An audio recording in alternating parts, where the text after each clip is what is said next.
Tentu apa yang kita lakukan hari ini tidak lain untuk kebaikan tim nasional. Kalau dilihat PSSI 1,5-2 tahun terakhir mempunyai program yang sangat konsisten. Kita bisa lihat bagaimana keseriusan kita membangun tim nasional putri, juga kejuaraan-kejuaraan untuk U17, U19, kita lakukan semua dengan segala prioritas dan juga target-target yang kita lakukan secara bersama-sama. Dan kita lakukan secara transparan, tanpa ada agenda tertutup. Tentu kita mengucapkan terima kasih kepada kinerja Coach Sintayong selama ini. Dan hubungan saya sangat baik. Dan kita lakukan yang terbaik untuk program-program yang dikehendaki. Tetapi tentu dinamika daripada tim nasional ini perlu juga menjadi perhatian khusus oleh kami dalam evaluasi. Kita melihat perlunya ada pimpinan yang bisa lebih menerapkan strategi yang tentu disepakati oleh para pemain, ya, komunikasi yang lebih baik, dan tentu implementasi program yang lebih baik juga secara menyeluruh untuk tim nasional. Dan Pak Marji sudah ketemu Coach Sintayong tadi pagi, dan Coach Sintayong sudah menerima ya surat menyuratnya. Nanti tentu ada proses yang berikutnya mengenai hubungan kita yang sudah berakhir, dan saya mengucapkan sekali lagi terima kasih. Dan kami sudah mendapatkan calonnya. Nanti juga kita undang semua media untuk press conference berikutnya di tanggal 12 nanti. Kurang lebih jam 4 sore. Jadi kalau ada dari pihak media atau teman-teman yang ingin tanya jawab, nanti langsung saja dengan pelatih penggantinya. Ya, tanggal 11 malam sudah mendarat. Tanggal 12 nanti kita beri kesempatan untuk media bisa melakukan tanya jawab. Dan tentu beberapa agenda yang kita akan lakukan untuk hari Minggu dan Senin, ya, pertemuan dengan Exco,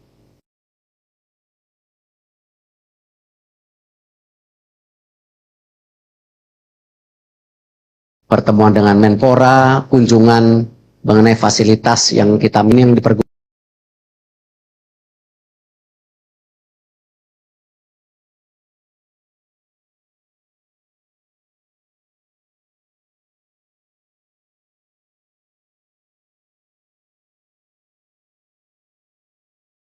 Komunikasinya tinggi, sehingga ini menjadi sebuah improvement, ya, supaya kembali perjuangan kita untuk menuju Piala Dunia, kita coba sekritikal mungkin segala kekurangannya kita bisa atasi.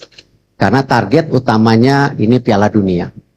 Dan keputusan ini bukan ya karena tentu tim nasional ini milik siapa-siapa, tetapi milik Indonesia. Tidak ada ya persepsi tim nasional ini milik Erick Thohir, milik PSSI atau milik coach, ya tidak. Tapi bagaimana kita memastikan semua dinamikanya ini kita ukur sebaik-baiknya sehingga hasilnya juga bisa lebih konsisten. Mungkin itu yang saya bisa sampaikan. Terima kasih. Wassalamualaikum warahmatullahi wabarakatuh. Baik, langsung saya berikan kesempatan bertanya kepada wartawan. Ya, satu. Ya. Selamat siang Pak Erik, saya Majid dari Tribun News.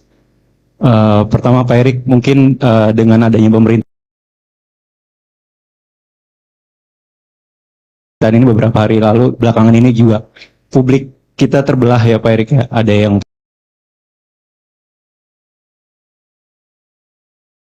pro, ada yang kontra. Mungkin dari Pak Erik bisa menjelaskan kembali apa yang menjadi keputusan tadi kan, strategi, terus kemudian program ke depan. Apakah ini juga ada terjadi kabar sebelumnya juga tidak matchnya dengan pemain. Katakan ada kabar Messi Hilgers yang tidak suka atau terus kita juga dapat kabar dari media Italia justru Pak Erik katanya juga gaya melatih Sintayong yang bisa dibilang tanda kutip monoton seperti.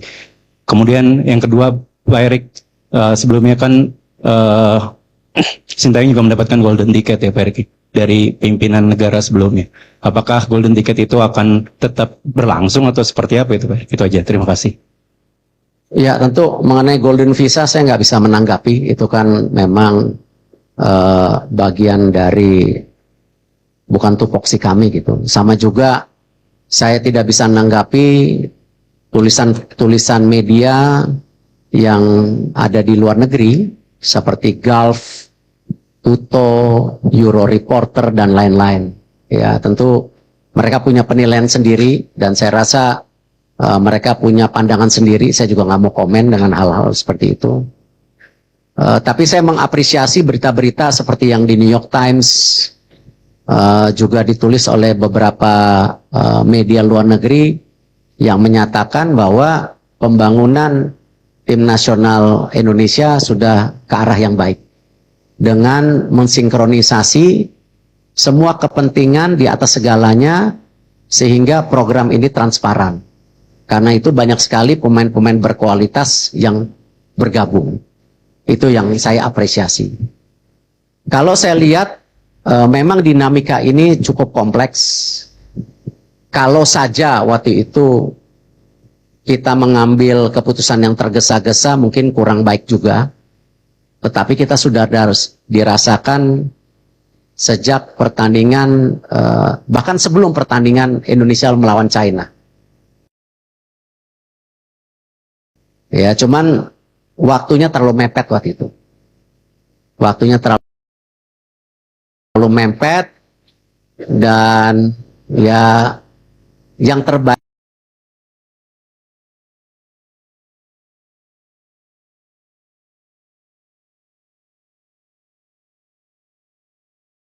ya hari ini. Karena kita masih punya waktu hampir 2,5 bulan untuk persiapan. Karena saya juga tidak mau ya mengambil sebuah keputusan yang membuat tentu keadaannya tidak baik. Nah, cuman dengan segala evaluasi perhitungan, waktu 2,5 bulan ini cukup. Ya, tidak tergesa-gesa hanya pada saat waktu dinamika yang terjadi Indonesia lawan China waktu itu. Itu yang saya bisa sampaikan. Ya, ya, ya Mbak. Terima kasih, saya Fitrianto dari Republika.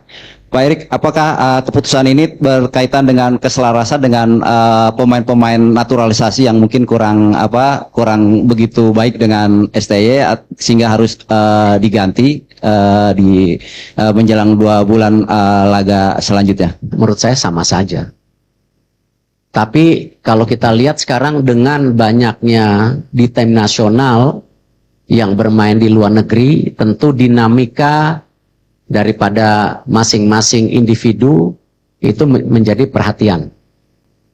Dan kalau kita lihat nanti salah satunya di tanggal 12 malam rencana ada pertemuan pemain-pemain tim nasional kita yang berkarir di Liga Indonesia untuk bertemu pelatih baru.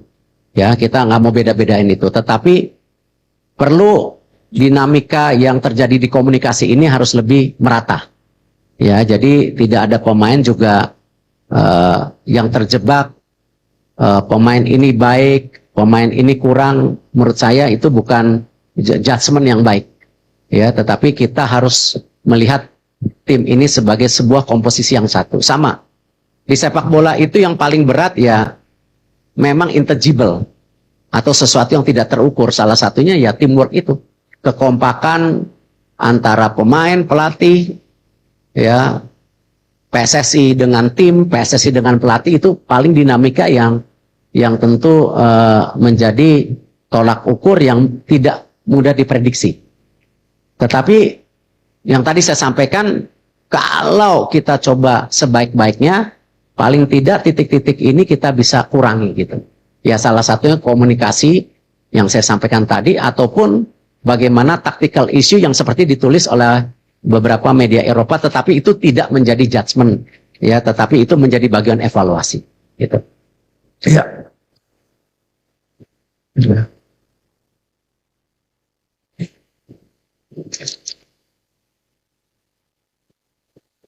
Baiknya mau dibantu yang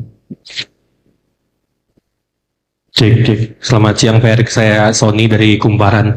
Pak, ingin bertanya terkait detail kontraknya Pak, apakah ini putus kontrak sepihak atau bagaimana? Kemudian adakah kompensasi yang harus dibayarkan PSSI terhadap Sintayong? Karena kita tahu sebelumnya sudah ada kesepakatan sampai 2027 ya Pak.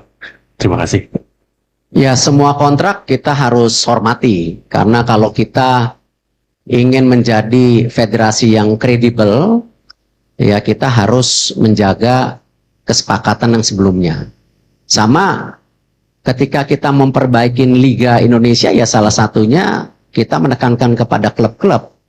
Ya kita nggak mau lagi ada isu mengenai pemain yang tidak dibayar, pelatih yang tidak dibayar. Karena itu salah satu yang kita dorong klub, standarisasi klub yang ada di Liga, klub licensing itu kita akan terapkan di tahun depan, bahwa klub-klub yang melakukan pelanggaran itu tidak hanya dikurangin subsidinya tetapi poinnya. Nah, kalau kita melakukan itu di liga tetapi PSSI sendiri tidak respect dengan apa yang dikomit, ya saya rasa bukan menjadi contoh yang baik. Kita harus menghormati segala perkataan dan kontrak-kontrak tersebut. Jadi kita tidak akan, dan Pak Marji, Coach Sintayong tanda tangan surat terimanya. Nah, tentu nanti antara lawyer dan lawyer akan bicara untuk follow up kompensasi yang sesuai dengan nilai kontraknya, gitu. Ya. Tapi poinnya kita harus respect dengan apa yang kita sepakatin. Ya, tidak boleh kita sebagai bangsa yang tidak menjaga kehormatan kita, apalagi federasi kita sedang dalam posisi tinggi-tingginya sekarang di mata internasional. Jadi kita harus jaga itu, ya. baik nih. Selamat siang Pak Erik. Tadi sudah dipastikan ya. Oh, saya Heri dari bola.com. Maaf, terlalu semangat nih. Dalam beberapa hari terakhir setelah isu pemecatan Sintayong kan muncul di beberapa media sosial bahwa ada nama-nama yang muncul. Ada yang menyebut Patrick Kluivert, ada yang menyebut ini itu. Mungkin bisa dipastikan siapa Pak penggantinya Sintayong di timnas Indonesia. Kemudian kedua untuk Pak Marji, tadi pagi disebutkan Pak Marji bertemu dengan Coach Sin. Mungkin apa yang disampaikan Pak Marji kepada Coach Sin mungkin, dan apa yang disampaikan Coach Sin kepada Pak Marji bisa diceritakan. Itu aja, terima kasih. Pak Marji, silakan Pak Marji. Terima kasih Pak Ketum. Saya perlu sampaikan berkaitan dengan pertemuan saya dengan Coach Sin. Alhamdulillah semuanya berjalan dengan baik, smooth, tidak juga ada persoalan apa-apa. Prinsipnya Coach Sin menerima keputusan pemutusan hubungan kerja antara PSSI dengan Coach Sintayong, dan Coach Sin mengucapkan terima kasih atas kepercayaan yang sudah diberikan PSSI kepada Coach Sin selama kurang lebih hampir 5 tahun. Dan pesannya Coach Sin mudah-mudahan timnas bisa lolos ke Piala Dunia. Itu aja. Pak. Untuk pelatih-pelatih yang diinterview memang ada 3 nama waktu itu, dan juga berikut beberapa asisten sebagai opsi untuk pendamping pelatih. Karena kita yakini tidak ada pelatih yang sempurna, pasti masing-masing pelatih punya kekurangan. Nah, memang salah satu kandidat yang saya interview yang namanya disebutkan tadi. Tapi daripada menebak-nebak, kan tadi saya bilang tanggal 11 sampai tanggal 12 nanti ada press conference jam 4. Lebih baik media bisa bertanya langsung kepada pelatih yang tentu kita sudah sepakati, gitu. Oke, yang pojok. Halo, selamat siang. Saya Dwiki dari BBC Indonesia. Saya mau bertanya, kan pergantian pelatih ini kan ada di tengah-tengah pada saat kualifikasi Piala Dunia yang sedang sebenarnya dalam posisi yang positif gitu ya. Sempat ada pemikiran nggak dari Pak Ketum dan juga tim PSSI keseluruhan bahwa jika mengganti pelatih di tengah jalan seperti ini akan menjadi blunder besar bagi PSSI? Seperti itu. Terima kasih. Saya rasa hal yang biasa. Memang untuk posisi kualifikasi Piala Dunia ini juga banyak negara-negara mengganti pelatihnya. Tinggal dihitung resikonya. Makanya tadi saya ceritakan kejadian di China itu sebelum pertandingan bahkan sudah terjadi dinamika yang cukup tinggi. Ya Pak Marji, benar ya. Tapi kita berhitung-hitung, kalau itu dilakukan saat itu tentu jarak ke pertandingan berikutnya terlalu singkat. Dan hari ini yang terbaik karena kita masih punya waktu 2,5 bulan. Dan tentu resiko-risiko tetap ada. Tetapi lebih baik kita mengambil resiko daripada menyesal di kemudian hari. Nah, dan kita juga mencari tentu figur-figur yang tadi kita yakini bisa memberikan extra effort dari dinamika komunikasi, leadership, ataupun taktikal bermain yang bisa kita harapkan. Itu sih. Pak, sedikit lagi Pak, satu lagi Pak. Berarti apakah dengan kata lain bisa dibilang kegagalan di AFF menjadi faktor terbesarkah atau tidak sebenarnya? Gini, semua pertandingan yang kita ikutin ya pasti ada evaluasinya. Tadi saya bilang kan kita melihat dari pertandingan Indonesia-China. Memang dipikir terlalu ambisius, tapi tidak. Karena kita menghitung strategi-strategi atau target-target angka-angka kemenangan itu kan kita sudah hitung waktu itu. Ya, gimana kalau kita waktu itu kalah dengan Saudi? Ada press conference hari ini nggak? Ya, nggak usah diomongin, udah pasti gagal Piala Dunianya. Karena poinnya sudah tidak ada. Justru di 4 pertandingan berikutnya ini ya kita berharap kita menimba poin gitu. Jadi sekecil apapun yang menjadi tentu ini kita harus perbaikin. Itu yang kita harapkan. Ya. Ya, pojok. Ini orang bola. Yang itu, yang pojok itu pojoknya.